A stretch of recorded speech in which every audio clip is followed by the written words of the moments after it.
Hey, it's Jackie. Okay, I need to do a brush video, a brush cleaning video. I'm in my kitchen right now and, you know, all tea, no shade. I really don't want you to see any part of my kitchen because most of it's a mess right now.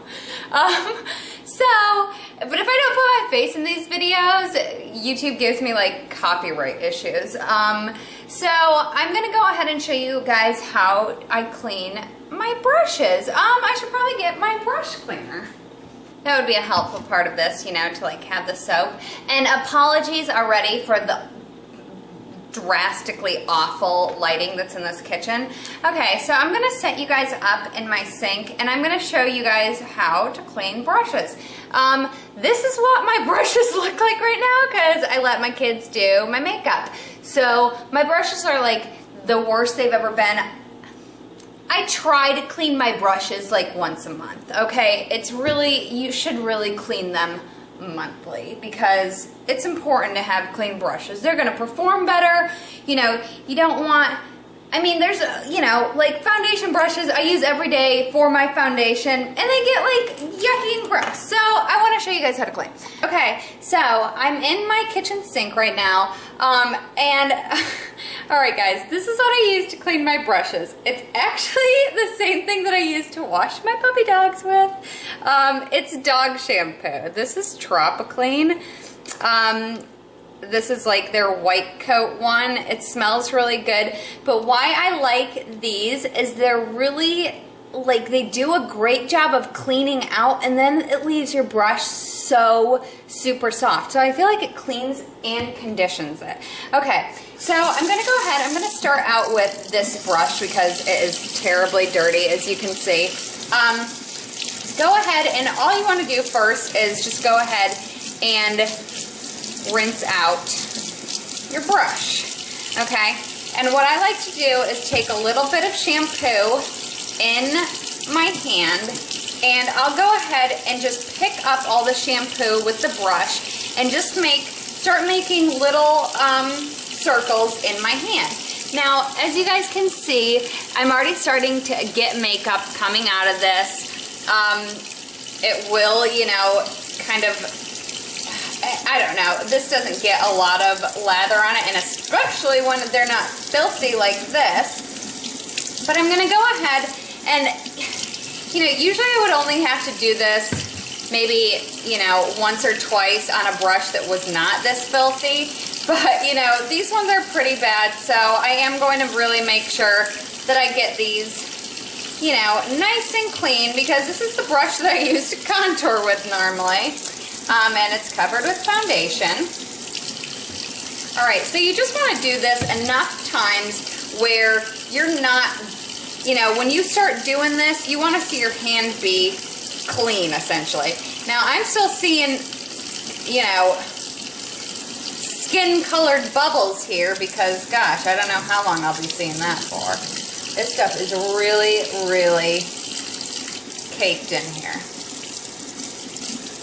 You want to make sure too, I mean, I don't know how rough it looks like I'm being with this brush, but I'm really being really gentle. I'm barely putting any pressure on my hand, and I'm really just, you know, you just want to get the makeup off. You don't want to damage your brush though.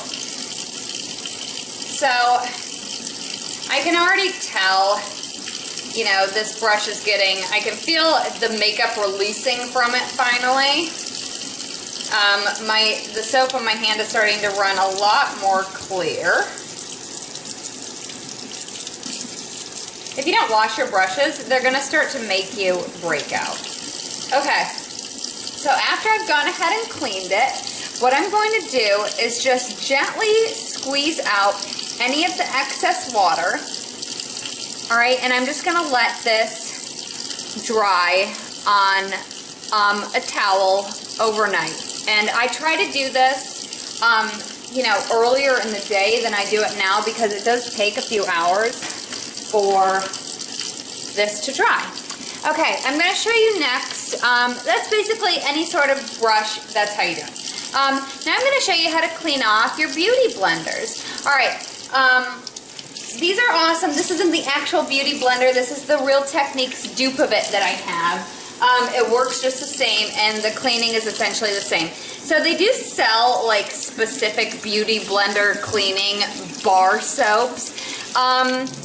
This is a bar of the Dr. Bronner's bar soap, okay? This is, I think this one's peppermint, but you can get it, you know, any scent you want.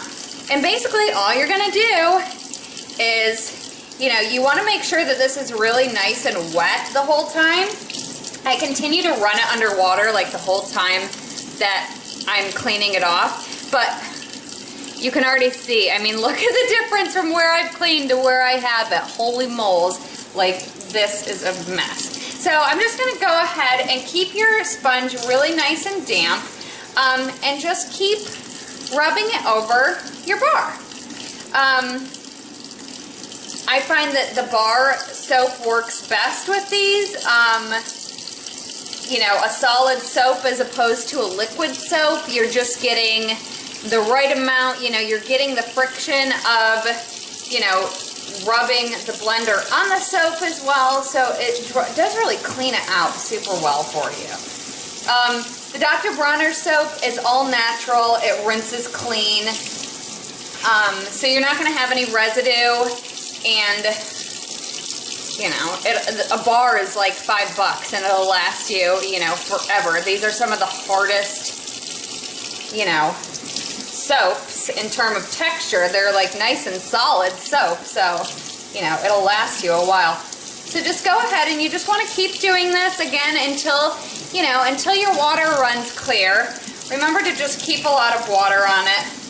That will, it just helps like to flush all the makeup out as you're washing it, I feel like if I try to do this without running it constant underwater, I just don't feel like it gets as clean. So just go ahead and do these. Obviously the sponges are going to dry out way faster than the brushes, and the sponges you actually use wet also, so you know there's really no excuse for not cleaning your makeup sponge ever, because you know not only does it dry really fast, but hello ladies, use it damp. So look at how nice that looks.